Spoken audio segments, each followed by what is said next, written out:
finalmente terminando parte 2 da profecia de Daniel, capítulo 8 e capítulo 9. E agora a gente vai fechar com chave de ouro, certo? Já estão cansadas? Peguem sua aguinha, pega seu chazinho, seu suco e, lógico, sua Bíblia, pra gente começar, tá bem?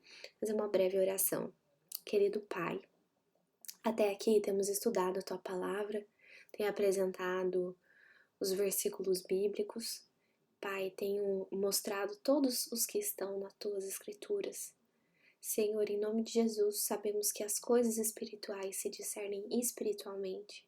Então, abra os nossos olhos, abra os olhos das meninas, abra os olhos de quem acabar vendo esses vídeos, essas aulas, para que possam, Pai, ser tocados pelo Teu Santo Espírito e que possam enxergar a Tua Palavra, a Tua verdade, o que o Senhor tem preparado para eles, ó Pai. Tenho certeza que esse estudo não caiu de forma aleatória. Isso aqui chegou a cada pessoa porque o Senhor tinha um propósito dessas pessoas receberem essa palavra. Então peço a Tua direção, peço o Teu conduzir no nome santo e poderoso de Jesus. Amém. Meninas e meninos, não sei, será que tem algum menino assistindo? Bom, se tiver, seja muito bem-vindo. Você está eleito como um bereano, então, e como todo bereano e toda bereana, você deve ler a tua Bíblia. E como todo bereana e como toda bereana, você deve estar com a sua Bíblia, você deve ler os textos que eu tenho falado até aqui. E claro, se você começou por essa aula, tá errado. Volta no estudo do Santuário, parte 1, né? Na verdade, o Santuário Terrestre e Celestial é um estudo. Depois a gente tem de Daniel, parte 1, e esse é Daniel, parte 2. Se você já leu os livros de Hebreus, os capítulos mencionados, do 5 ao 10, 8 e 9 de Daniel. Então, tá com a tarefa tudo feita, tudo certo no seu checklist. Então, agora você pode continuar nessa aula aqui, beleza? Sem mais falação, bora pro que interessa. Recapitulação. Então, até aqui a gente viu vários pontos. Não sei em que momento você tá vendo esse vídeo. Então, alguns versículos são chave para vocês entenderem. E aqui eu vou perguntar, vocês vão anotar aí, vão lembrar, vão marcar na sua Bíblia, tá? Para vocês terem de cabeça. Quais são os versículos chaves para a gente interpretar a profecia? Quais textos nos mostram a existência de um santuário celestial? Qual ano foi dada a ordem para o início da contagem profética, né? No caso que fala que foi o 7º ano do reinado de Artaxerxes. Você tem que saber o porquê dessas coisas. Você tem que saber quais são esses versículos, né? Tem o material aí e você vai, de fato, usar o que eu mandei no material, mas ler todo o contexto do capítulo, tudo, né? E aí você vai poder, de fato, estar preparado. Quando você saber responder essas perguntas, e também, claro, vou até adicionar aqui a pergunta a mais, o que significa a purificação do santuário celestial. Depois que você responder isso daqui, você tá de fato capacitado e entendeu tudo que a gente tem falado até aqui, tá bem? E claro, saber fazer as contas, né? Os cálculos. Esse é um ponto principal também. Lembre-se, quando a gente faz então a contagem do tempo, né? Antes de Cristo, usando o seu contado de trás para frente. Isso a gente viu na outra aula, vem diminuindo com o tempo, né? Então, quando a gente soma ano, passou 2 anos, passou 3 anos, a gente diminui ali da conta. Então, se era 100, vem para 99, 98 e assim por diante. Depois de Cristo, os anos são contados para frente, começando do ano 1, né? Não existe o ano zero, e ele vai aumentando como a gente já está acostumado. Bom, vamos calcular juntos, isso eu fiz no vídeo separado, só estou aproveitando o slide aqui, então a gente vai pular esse, tá bem? Aqui eu até vou colocar para vocês.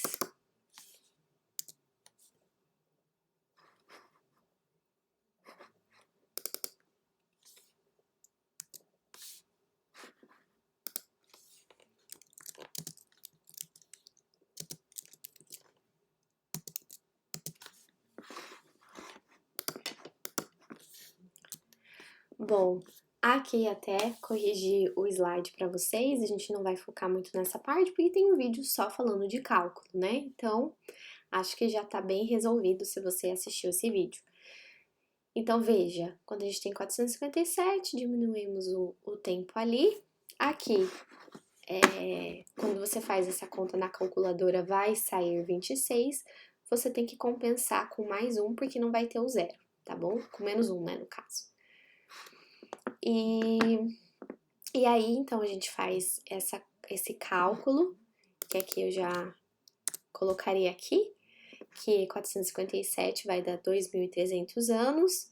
E aí, a mesma coisa com aqui, daria menos 1843. Mas como a gente sabe que não existe zero, novamente, a gente não tá falando de número, a gente tá falando de ano. E ano não tem o zero, então por isso a gente tem que compensar com um a mais. E a gente chega finalmente em 1844, tá bem? Sendo assim, mais uma vez o nosso gráfico. Veja, a passagem de Hebreus, capítulo 9, 24, nos lembra que Cristo, ele entrou num santuário celestial para interceder por nós, mas com o início da purificação, ele passou para o Santíssimo, conforme o modelo do tabernáculo terrestre. Este evento simboliza o início do juízo investigativo, ou seja, um processo descrito em Daniel, capítulo 7, versículo do 9 ao 10, onde os livros são abertos diante de Deus e o julgamento é realizado. Em Apocalipse 14, 7, a mensagem do Evangelho chama a temer a Deus e dar-lhe glória, pois é chegada a hora do seu juízo. E continua falando, né? Adorai aquele que fez os céus, a terra, a fonte das águas, né? Adorai ao Criador. Então, olha só, quando a palavra de Deus diz assim, que, então, depois que houve a purificação, se inicia o processo de purificação do santuário celestial, significa o quê? O Senhor, ele começou a sua obra de juízo. Era isso que acontecia no santuário terrestre. Isso representa um juízo investigativo. Por que a gente usa esse termo investigativo? Porque a gente pega e vê como Daniel que é aberto os livros e o julgamento é feito. Os livros que estão ali, a biografia de cada ser humano da Terra, ele é analisado e avaliado se essa pessoa está em harmonia ou não com a palavra de Deus. Ela se arrependeu dos pecados dela, ela se revestiu com as vestiduras de linho branco que Jesus as dá, ela foi purificada, lavada no sangue do Cordeiro? Então, todas essas perguntas são feitas ao se analisar o livro de cada pessoa. Lembra que no antigo Israel, lembra do vídeo que eu mostrei para vocês? Que tinha a bolinha no peito da pessoa e que o pecado, né, simbolicamente, ele ia se acumulando ao longo do ano dentro do santuário e depois era feita essa limpeza, né? Então, aquele que não tivesse pedido perdão pelo seu pecado, ele era cortado no meio do povo, da mesma forma acontece aqui. Se aquele que permanece com o pecado, no momento em que o seu livro passa diante de Deus, o seu caso passa diante do tribunal do céu, quer dizer que você está cortado dos céus.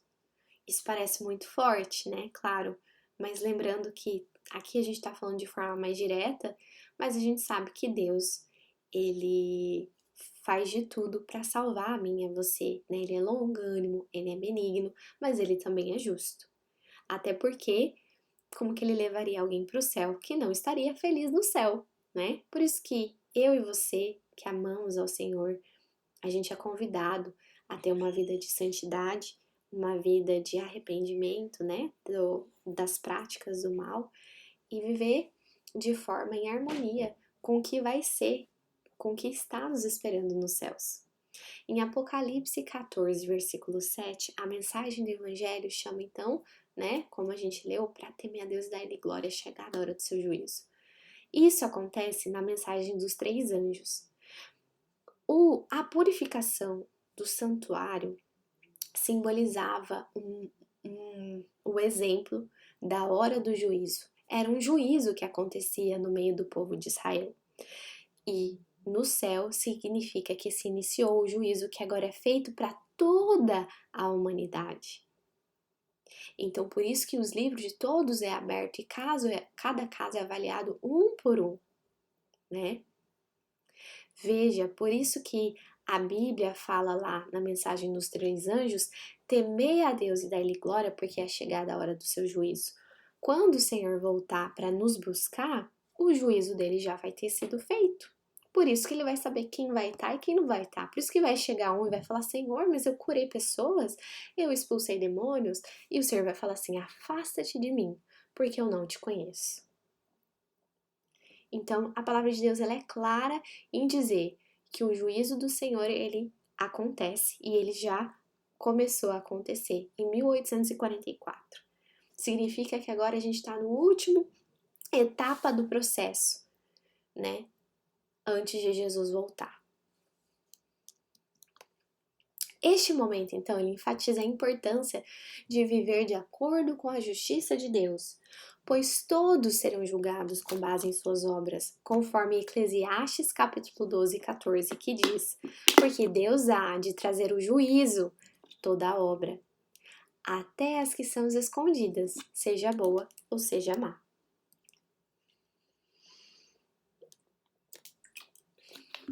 Lembra que falava da abominação, das desolações e tudo mais?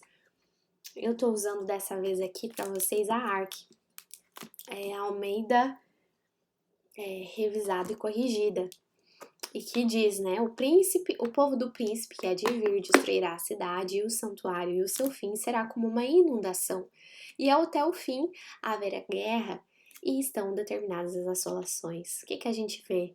Até hoje, as desgraças e tristezas que acontecem em Israel. De fato, quando eles falaram no julgamento de Jesus, que o sangue de Jesus caísse sobre eles e sobre os filhos deles, eles mal sabiam que eles estavam se amaldiçoando e colocando uma condição que restaria para todo o tempo até a volta de Jesus. O sangue do Filho de Deus recai sobre aquele lugar, por isso que é um lugar que tem tantos conflitos como tem até hoje, né? Bom, o príncipe que há de vir, ele se refere a Tito, imperador romano. No ano 70 ele chega, ele cerca a cidade de Jerusalém e destrói tudo que é lá. Só que a Bíblia fala que tinha a abominação da desolação. A gente vai falar disso mais pra frente. Pega esse termo aqui e antes disso eu quero fazer um comentário sobre essa imagem. O povo, os soldados romanos, eles tinham o que era conhecido como os estandartes. E cada estandarte, eles tinham imagens, né, dos deuses que eles idolatravam. Então, era muito comum eles carregarem isso e onde eles chegavam conquistando, eles prestavam culto e cultuavam esses ídolos, essas imagens nesses lugares.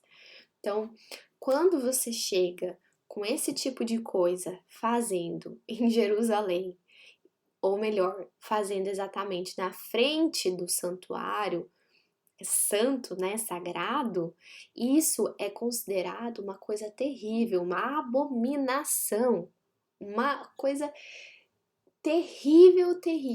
A gente vai ver Flávio José comentando sobre este momento, né, que quando Tito ele entra com os seus soldados, eles entram com todos os seus estandartes e tal, e eles colocam estandartes idolátricos na frente do templo, e que aquilo para eles foi abominável, abominável, de fato, comparando, confirmando o que aconteceria com a profecia. Só que a profecia fala que aconteceria a destruição de Jerusalém quando eles vissem a abominação da desolação, né, e tudo mais, para aquele que era um estudante das escrituras, aquele que de fato conhecia o que tivesse escrito, quando visse esse tipo de coisa cercando, se aproximando da cidade, tivesse tempo de fugir. E você vai entender agora porque a gente vai ler o que Jesus fala em Mateus capítulo 24, apontando para qual profecia? Para a profecia de Daniel capítulo 9, que a gente está vendo agora. E você vai ver como que Jesus orientou para aqueles que estivessem na Judéia fugissem para os montes, para aquele que estivesse no telhado da sua casa não descessem para o interior da casa, né? Um senso de urgência quando eles vissem o sinal que a Bíblia, que a profecia descreveu.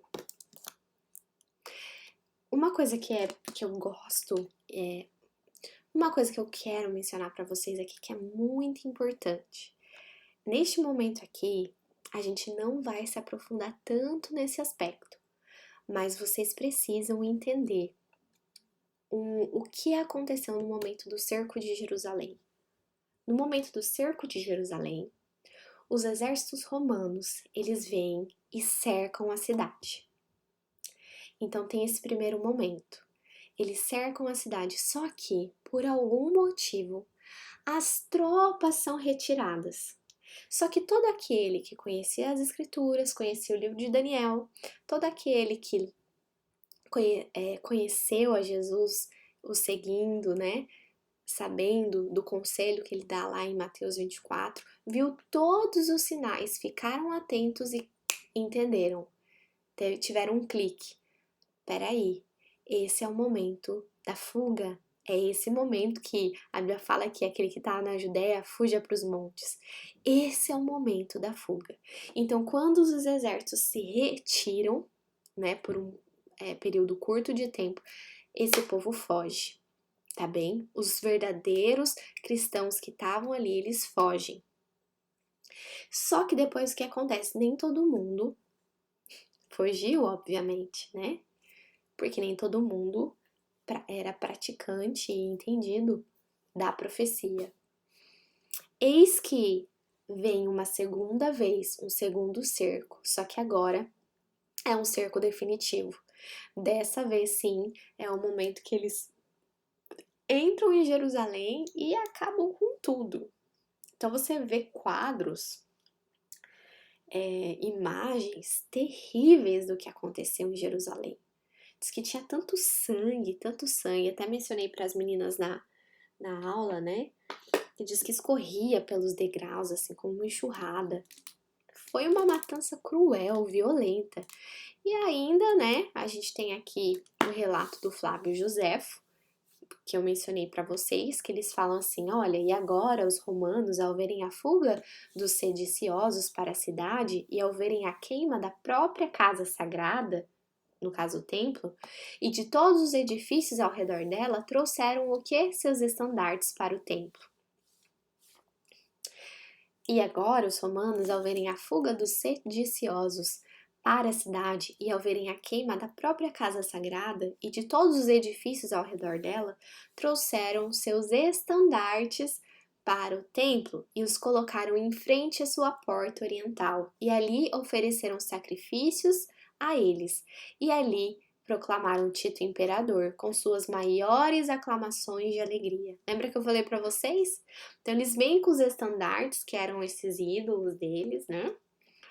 E aí eles fazem um culto, oferecem sacrifício. Olha isso, aonde? Em frente à porta oriental do templo. que absurdo, que a abominação que aconteceu. Flávio Josefo, nesse livro A Guerra dos Judeus, você encontra na internet, inclusive, ele vai comentar disso, ele vai comentar como que aquilo foi, de fato, uma abominação para o povo judeu. E achei interessante a gente trazer aqui esse relato, comprovando, né, a profecia que diria que ia tudo ser destruído, que Jesus falou, não vai restar pedra sobre pedra, né? Aqui a gente vê a questão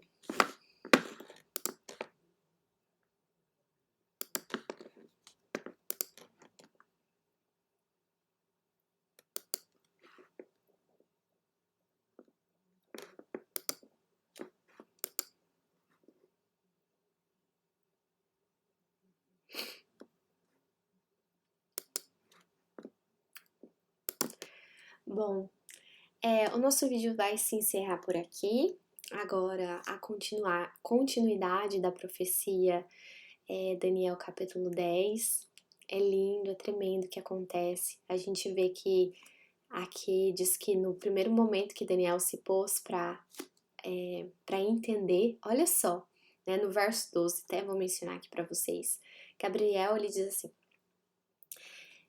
meninas, a gente vai chegar ao fim desse vídeo aqui. As aulas estou concentrando mesmo no coração da profecia de Daniel. Os demais detalhes, os outros capítulos, não vou montar as aulas aqui. Vou mandar o material de PDF para vocês e vou também fazer os comentários, né, nos nossos encontros de cada sábado. No caso, a gente já fez aqui o encontro de Daniel 10. Qualquer coisa vocês podem falar comigo, claro, sempre. E só gostaria de comentar o último verso, que é o verso 12, que diz assim: então disse-me ele, né, Gabriel falando para Daniel: não temas, Daniel, pois desde o primeiro dia em que tu dispuseste o teu coração para entender e para humilhar-te perante o teu Deus, tuas palavras foram ouvidas, e eu venho por tuas palavras.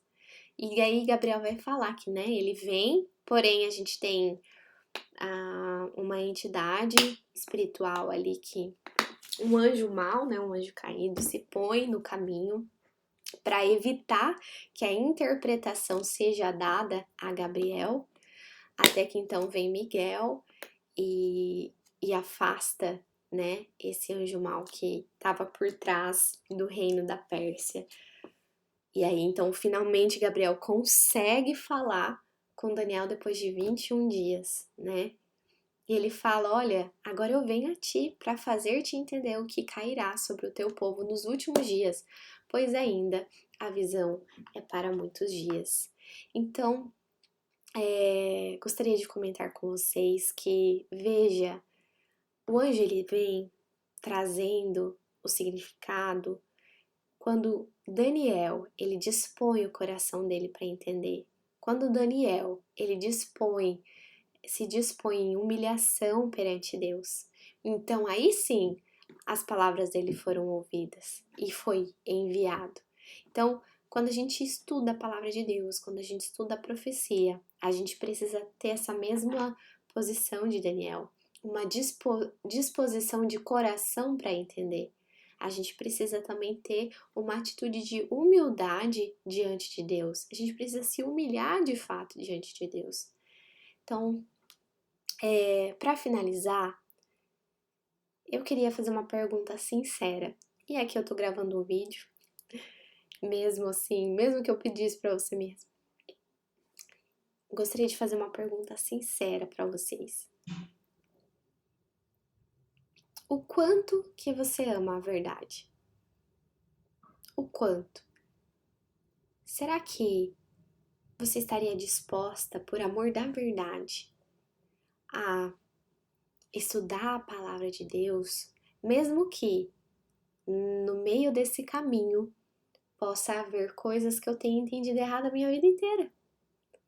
E seja necessário você falar assim: nossa, peraí, a palavra de Deus tá falando outra coisa, tá falando outro sentido. Você estaria disposto a abrir mão do orgulho de dizer, não, é só o jeito que eu penso que tá certo, é só dessa forma que tá certo? Ou você de fato ama tanto a verdade que você vai até o Senhor e fala assim, Pai, me mostra a tua verdade. Há tantas interpretações, tantos entendimentos, tantos especialistas em Bíblia daqui e dali, tantas religiões no mundo. Mas, Pai, a tua palavra é uma. No final de tudo, embora talvez a gente nunca entenda todas as coisas da Bíblia, a gente busca, porque a gente quer estar mais perto do Senhor. Mas, embora seja um processo longo, uma caminhada longa, você está disposto a, de fato, a entender e a dispor o teu coração em humildade diante de Deus para Ele te mostrar a verdade dele? Isso é algo que eu me coloco diante de Deus também. Pai, se porventura algo não está em harmonia com a tua vontade, o teu caráter, que o Senhor se revele. Tem um verso que a palavra de Deus diz assim, que aqueles que não tiveram amor pela verdade, né, eles acabam se perdendo. Deus nos livre de nós não termos esse amor pela verdade. Eu que não quero ter amor pelo erro, pelo amor pelo engano, por conta de orgulho, por conta de vaidade.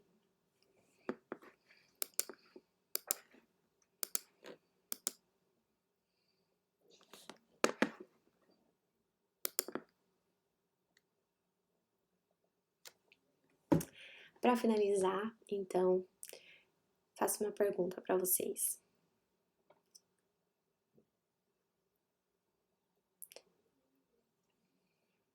Para finalizar, então, quero fazer uma pergunta para vocês. O quanto você ama a palavra de Deus? Uma pergunta sincera. O quanto você ama a verdade? Esse é o ponto. Quanto que você ama a verdade? Nós, como Laodiceia, a gente tem um problema bem grande, porque a gente acha que a gente é rico, a gente acha que a gente vê tudo, que a gente sabe de tudo. E o Senhor fala que a gente é pobre, cego, miserável, nu. Ele aconselha que a gente compra colírio, roupa, ouro dele. A realidade é que a gente, como Laodiceia, a gente acha que a gente não precisa de nada, que a gente já sabe de tudo. Só que aqui, esse verso que a gente está falando de Daniel 10, a gente vê uma postura totalmente diferente. Ao estudar a Bíblia, a gente tem que ter uma atitude de busca pela verdade, uma disposição de coração para entender, uma humildade de espírito, Senhor.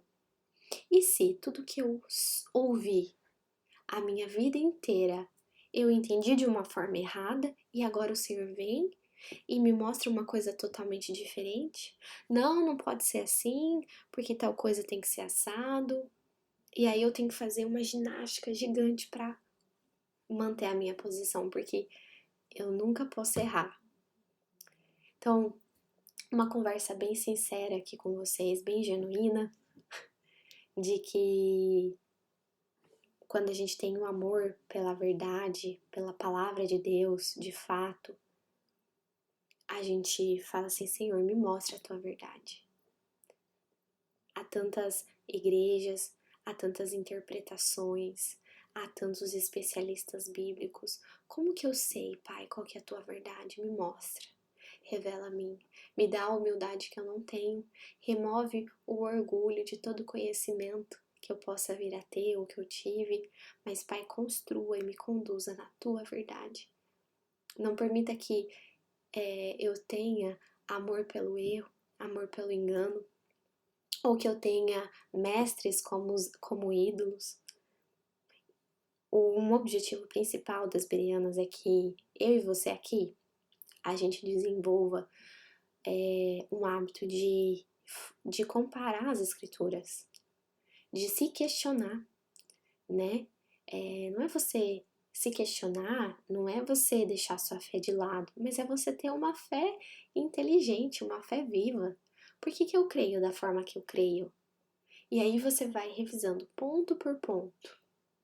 E pode ser que na beira do caminho você encontre algumas coisas que devem ser ajustadas, devem ser compreendidas, aprendidas. Essa é a nossa caminhada. E isso é legal, isso é empolgante, porque não é monótono.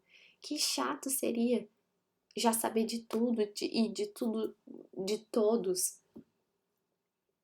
Maravilhoso é a gente avançar cada dia mais, aprender. Mesmo no céu, a gente vai passar pela eternidade aprendendo, crescendo, se desenvolvendo, mas já não vivendo em pecado, né? Então é isso, meus queridos. Que o Senhor esteja com vocês. Sei que o assunto é pesado, comida dessa, é de fato um alimento sólido, né? Não é um miojo, eu diria que é uma polenta.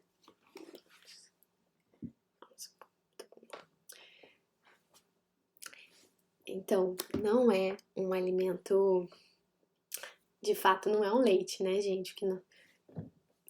Bom, gente, como eu falei, eu sei que não é um assunto fácil, de fato, não é um leite, não é um mamão com açúcar, é sim um alimento sólido. E só com a graça de Deus mesmo, pra gente continuar avançando e crescendo em conhecimento. Essa é minha oração, meu pedido pro Senhor em relação a cada um de vocês que tem estado nas minhas orações. Um beijo no coração, fiquem com Deus e tchau, tchau.